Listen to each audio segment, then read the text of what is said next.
Welcome to Fran's Friends.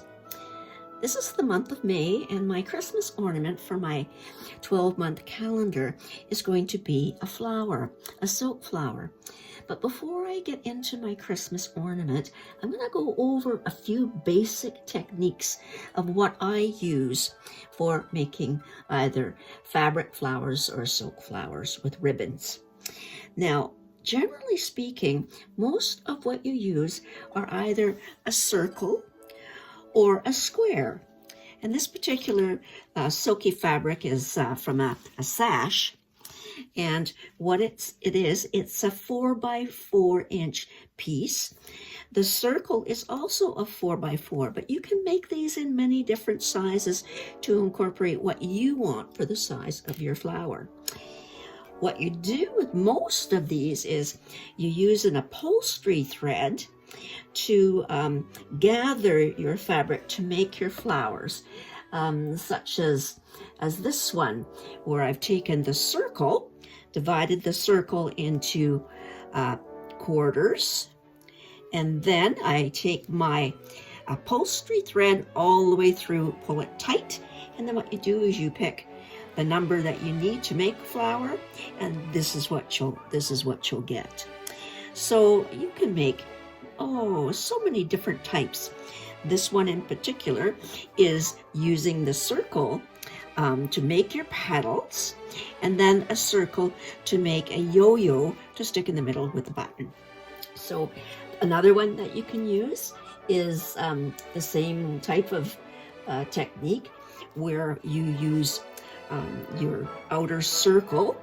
In this particular one, it's made with the square material, and then you just take your ribbons, and in this particular case, what I've used is just a piece of ribbon like this, and I've divided it in half, and then in half again. So that gives you sort of that petal motif. So you can either use it from this side or from the other side. And that's what I've done with this one, is this one is all alternating colors of the smaller ribbon. So again, that's a different effect.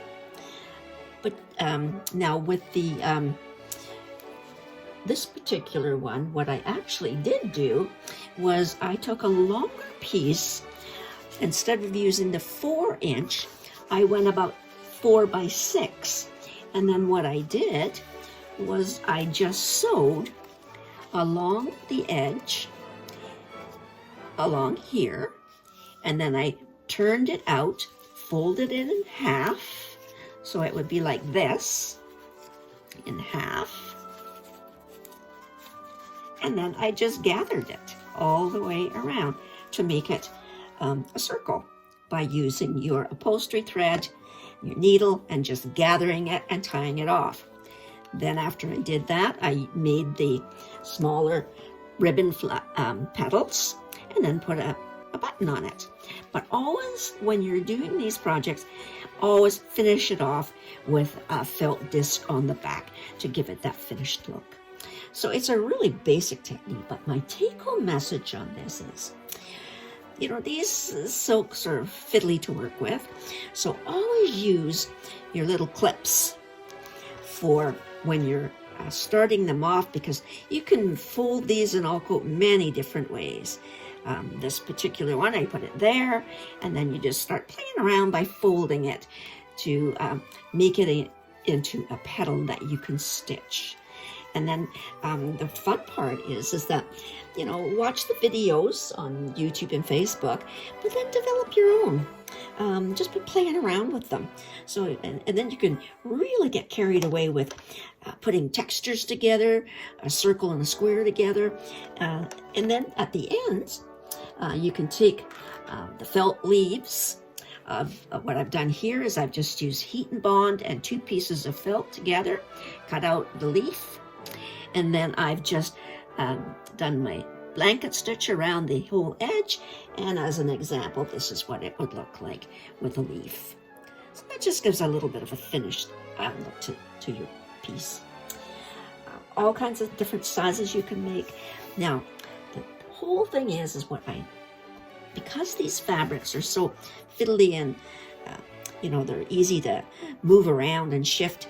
So what I usually suggest when you're planning to make one and you're looking for specific design, trying to figure out how to fold it, take just a piece of white or any old cotton sheeting and cut a circle and also cut a square, whatever size, a 4x4, and a circle, a 4 by radius.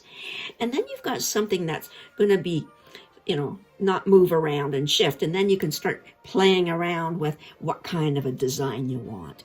So that's mainly the take-home message that I have for making silk flowers. Now you can also make woolen flowers, and I'll do a tutorial on how I did this one. And also there are some really elaborate and intricate silk flowers or cloth or fabric flowers on YouTube and Facebook.